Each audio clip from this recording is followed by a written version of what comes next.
Welcome to the Real Estate Syndication Show. Whether you are a seasoned investor or building a new real estate business, this is the show for you.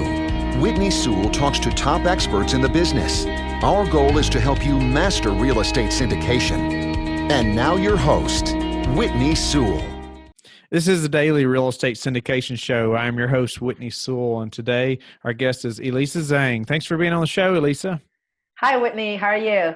I'm doing great, I met Elisa at Jake and Gino conference last year, and I was highly impressed at just her drive and what she was accomplishing, and I can't wait to hear about what's happening lately. And she's been investing since 2009. She's invested in over 1,000 units and lead principal in over 200 units. She specializes in B and C apartment building acquisitions. She's recently closed on a couple large deals, and we want to get into that. And tell us a little bit about how you got started, Lisa. Yeah, so we got started in single family, actually, for real estate. And we didn't know what we're doing, so we just kind of buy and hold, and pay down 15-year mortgage. It's not really cash flow. So then we, got on bigger pockets and really learned about multifamily, the fascinating word about multifamily. So starting exchanging them into small plexes and then doing BRRRR strategy. For those of you who doesn't know about BRRRR is, I think it was buy, rehab, rent, and refinance and repeat. That's right. So we did multiple of these. Some of them we actually did ourselves, which is very interesting. Nonetheless, it allows us to understand in and out very much. So then we did smaller apartments, eventually kind of got into syndication, kind of by accident. Really wasn't intended to do that, but once we decided to invest out of state, it just seems to make sense to kind of diversify our portfolio, and which syndication allow us to do so, but still remain control in some of the projects that we're in by being the lead syndicator on these deals. Yeah. Nice. So you started with single family, and you were going to do buy and hold, but you realized there really wasn't any cash flow. Right. So you started learning about multifamily, and you figured out you wanted to scale. Yeah. What gave you the confidence to go after that first apartment building, even if it was small? What gave you the confidence going from single family to an apartment building? Where did you, learn? Was that all from BP, or was it just really scary and you just did it anyway? Yeah, so we kind of didn't really know what we're doing, but my principle in life is always, hey, we're gonna, we set the direction where we want to go, and then we're gonna do it, and then we're gonna figure it out. There is obviously a lot more research went into it, so but doing single family, we kind of had to fix a few things ourselves. So it was like, okay, if we get into a multiplex, would just be like 4 units that we have to fix ourselves. So we, at the time, we already owned a couple of single families. So it's like, oh, just like, 4, but it's all in the same location, which is great. So that's kind of, we got into it. And along the way, we learned quite a bit, both from the managing the type of tenant that lives in fourplex, as well as remodeling the type of asset that we acquire as well. Now, were you all managing all of your single families also? Yes, there's not much managing with single family, as you probably know, if you select the location to be pretty well, or if you're screening the tenants pretty well. But it's certainly a different beast when it comes into a multifamily. Yeah. So you started to scale, you got the apartment buildings, and then you said you fell into, or accidentally got into, the syndication business. Let's talk about that. Yeah. So I actually met my partner, through the Jake and Gino, where you and I have met, the network over there. And I always, prior to that, I had a couple apartment that has just one another partner. But to me, it was always really important who your partner is. That's like the most important thing. So I met a girl who was like, we really hit it off very well. Certain people you just know within first 20 minutes that you chat with, you're like, yep, this is like exactly the person I needed. That has complementary skill than I do. We kind of vet through. Then we had a couple conversations, and it feels like it was a person that I can work with day in and day out. So then shortly after that, she has found a property near where she lives. And but she's like, hey, you know what? I really want to do this as a syndication. I was like, well, we can just buy it. Like, but she's like, I don't really want to buy this as a syndication. And also it's a market I'm not too familiar with. So to me, it was at the time, I was like, oh yeah, like, it's less risk for my capital, so allows me to diversify and then still have control over the deal. Why not? Let's just do it. So again, it's kind of like, let's just do it and then we'll figure it out from there. Yeah. So that deal was where she lived, but obviously not where you lived, right? Right. Very far from where I live. Yeah. So, Yeah. so I guess talk about that partnership aspect just a little bit. And I think a lot of people would be looking for the kind of that same thing. And so I guess in how your skills complement hers or vice versa. Yeah, there's actually multiple aspects over there. I mean, the location, I'm not there, but she is there, so there's a lot of leveraging over there, cross leveraging over there. She's not as expert in multifamily rim than I do. So there's a lot of leveraging there as well. That kind of, one partner lacks one thing and the other partner kind of makes up. She's kind of a doer. So if she has a punch list, she'll get them done. Like by the end of the day, she'll be like, boom, boom, boom, get them all done. And then I'm more of a visionary person. So I would say, oh, I think we should do this. And this is kind of how the process, we should do this. And I was like, can you go do these? And at the time also, actually, I still, working full time, have a W-2 job, so I couldn't do all the work during the day that needs to be done. But she is, she doesn't have a daytime job. So that is actually perfect because basically I was able to kind of leverage off her some daytime time. At night she's busy with family stuff, then I picks up. So it's almost like you're working 24/7 that way between you two. So things can get done a lot quicker. So I think that's another thing that's complementing. And then I think, also the fact that it was really rare to find someone who's so complimentary, but yet, you guys gel so well together. Like we're always on the same page and then we can talk with each other for every day. So that's kind of like almost like I can't pass on the partner essentially. Right. So that's kind of how we ended up in that deal. Nice. Yeah. How many units was that deal? It was like a 48 unit. Yeah. Nice. Yeah. Tell me a few things that you all learned about the syndication business in that process that are key that we should all know. Yeah. Well, it was a very difficult transaction, simply probably because it's our first syndication. And I think if we were thinking about like, what is the single most thing that's challenging, I would say like everything was challenging. Even though by that time I owned a smaller, commercial multifamily per se. But I never had an agency loan. So one of the goal for that deal I want to do is I want to do an agency loan. You always build upon where your little circles are, and then you kind of build bigger and bigger and bigger. So for me, that was like the agency loan, be able to get an agency loan from there, and then be able to do a syndication. So understand how that mechanism works. So I would say the fact that we're doing agency loan add a lot of complexity to the deal. And the process is way longer. The document is 10 times more. With agency loans, the insurance is obviously a little higher. So everything is just a little bit more complicated. And add to the fact that the agency usually like to see people who are super experienced and have loaded, net worth liquidity. And ours is just about to cover the deal. And then they found out I'm Canadian. Well, I volunteered. I was like, hey, I'm Canadian. Is there a problem? They're like, uh-oh, like, right? So even though I have a green card, I'm a green card holder, permanent resident. But given that I'm the major sponsor on the deal, then it became an issue. And the deal was in a smaller market. So there's the trifecta kind of goes against us. And that was very difficult. So what we end up to do is we actually had to bring another person as a sponsor. We could make it work, but then we just decided, you know what, let's stack this thing, give out a little bit of equity share, bring a sponsor comes over here, get it done. So that's kind of what we did from there. Yeah. Nice. And the other aspect is raising capital, because prior to that, we didn't have any database or anything.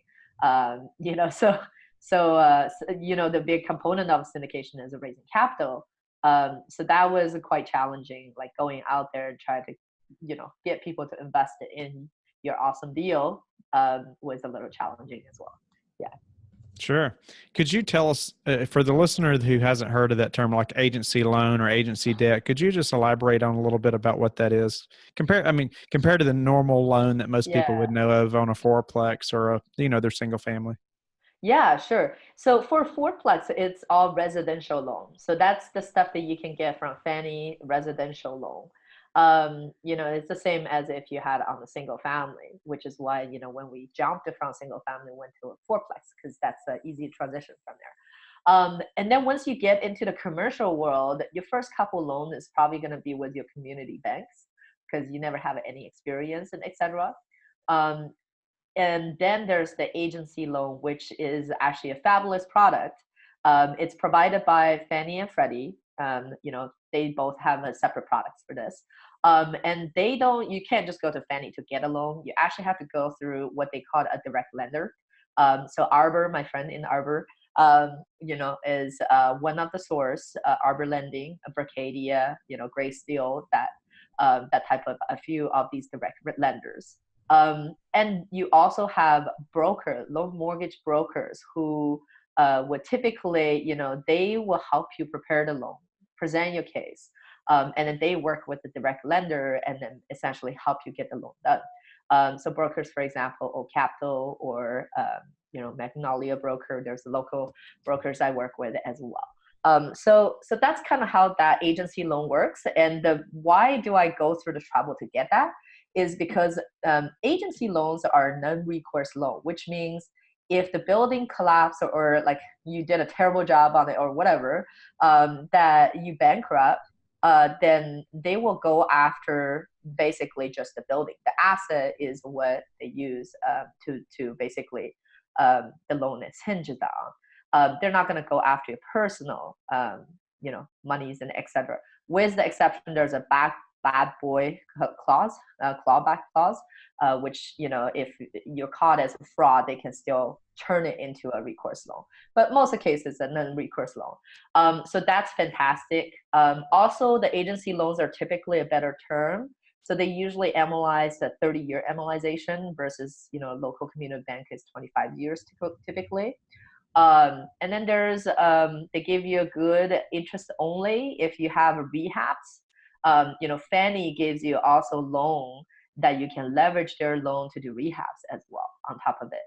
And then loan to value or loan to cost is a slightly better ratio, so they can do up to 80% of that. So all these are fantastic. So it's worth going through trouble for, essentially. Yeah. That's a great explanation. I appreciate you explaining about agency debt, agency loan, because my next question was going to be, why would you go through all that trouble? And Right. you hit that very well. So, yeah. Oh, one more thing is also they may give you a 10 to 12-year fixed rate, which is great stability as well compared to, normally a community bank will be able to give you a 5 to 7 years. Right. So 5 and 7 years, you look at economy cycle. If you have 5 years, you're like, oh, I'm not sure if at the end of the day of 5 years, is that balloon going to do when the time is not good? And that's one of the things a lot of our investors also prefer agency loans as well. Yeah. Awesome. Well, let's go into the, how you raised capital for this deal. Mm-hmm. Can you elaborate a little bit on how you raised the capital? Because it's your first syndication. And, how did you convince people to invest? Yeah. So how we raised capital for this one. So it got really tricky because the deal that we had was a 506B. And again, I'm throwing another term over here. Let me explain a little bit over Please here. do. I'm going to ask. Yeah. So we typically as syndicator use Section D, syndication and basic. Essentially, what it is, it's a security product. So it has to go through FCC rulings on this. So one of the particular things that we use to raise under is typically what they call the Section D under the security laws. So we have to be security compliant. So under Section D, there are different modes of raising money. There's a 506B and 506C. These two are the most common. the 506Cs, if anyone has done like CrowdStreets, crowdfunding websites out there that are just public available, these are typically 506C, which allows a general solicitation. Even let's say, Whitney, you and I don't know each other, or I don't even see you, you're on my internet website, you can sign up for my deal anytime. So that's general solicitation. But the drawback is everybody who's invested in it has to be accredited, right? So one other problem in America today is even if you try to get ahead, you have to kind of already being on the top bucket, like you have to be accredited, which is individuals who can make $200,000 a year, or as a couple jointly can make more than $300,000 a year, or have a net worth of $1 million without your primary residence. So pretty high, like a standard for that, right? So if you already not poor, but if you're working at W-2 jobs and you've been saving up, you're educated, you can't really invest in these deals. You can grow a little bit faster. So that's where the 506B comes in.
Thank you for listening to the Real Estate Syndication Show, brought to you by Life Bridge Capital. Life Bridge Capital works with investors nationwide to invest in real estate, while also donating 50% of its profits to assist parents who are committing to adoption. Life Bridge Capital, making a difference, one investor and one child at a time. Connect online at www.lifebridgecapital.com for free material and videos to further your success.